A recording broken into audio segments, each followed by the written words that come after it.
Hi everyone, my name is Jae Elig and I'm a graduate student at the George Washington University studying education and human development.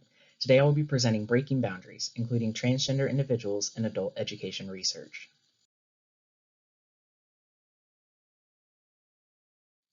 Before I begin, I want to take a moment to highlight some key terms relevant to today's presentation as well as everyday life. You have likely heard many of these terms before, but they are important to know when having conversations centered around educational equality and the nuances that are specifically related to sex and gender.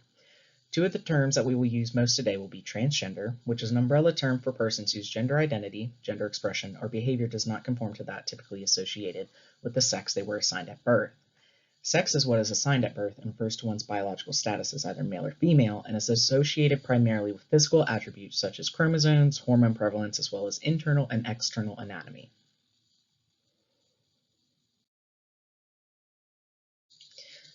This presentation is meant to highlight the current gap that exists within adult and continuing education research regarding transgender and gender nonconforming individuals. While working on a class project during the spring of this year centered around my identity and critical theory, I came to realize through reading various articles and doing research that my identity as a transgender individual was largely unaccounted for in scholarly text. While there are mentions of sex and gender in the various papers that exist, when they are mentioned, they are largely limited to the binary of male and female, or man and woman. Additionally, when we evaluate data related to population demographics, now more than ever there are more individuals openly identifying as transgender, but inclusive research is largely outdated or non-representative. Beyond that, while being equally as important, most of the research that exists focuses on the K-12 educational experience in those students. However, those students will grow up and a good portion of them will partake in adult and continuing education and therefore deserve to be represented when they grow up. As a whole, a lot of these gaps help perpetuate the existing barriers that exist for transgender and gender nonconforming individuals, whether it be policies, a lack of acceptance, or other barriers.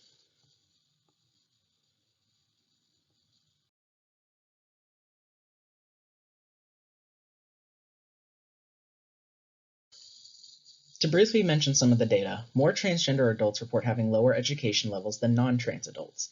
Additionally, when we look at the various generations that are currently live, we can see that younger generations are identifying as LGBTQ+ at higher rates than that of older ones. This is not because there are more individuals who are LGBTQ+, but represents a shift in our society's acceptance of those individuals.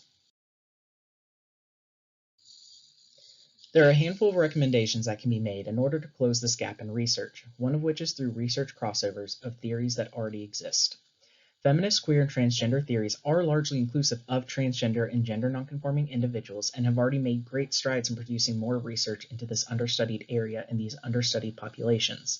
However, we can take some of the cornerstone theories of adult education to bring more understanding into the unique experiences of those very individuals. Whether it is looking at an individual's trans identity through experiential learning, or how their identity has shaped their learning through transformational learning, to how their existence has impacted them with embodied learning, and studying and recognizing how the collective identity of these individuals as a group involves collaborative inquiry.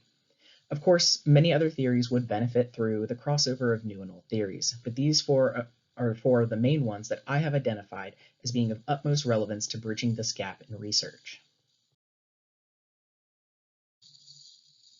Other recommendations include taking a look at the current policies and procedures that exist for academic institutions and organizations that provide adult and continuing education. Providing psychologically safe spaces for difficult conversations to be had between policymakers and educators, along with the individuals at the forefront of this gap, is key to understanding how this can be beneficial. Further development of the previous theories I mentioned to challenge the gender binary and gendered systems that exist to produce more equitable and accessible education for all, regardless of identity, is so important. While we can't produce that research overnight, we can't make that change happen overnight. Just having that conversation and acknowledging the research that should be done is a huge step forward in addressing the gap that currently exists.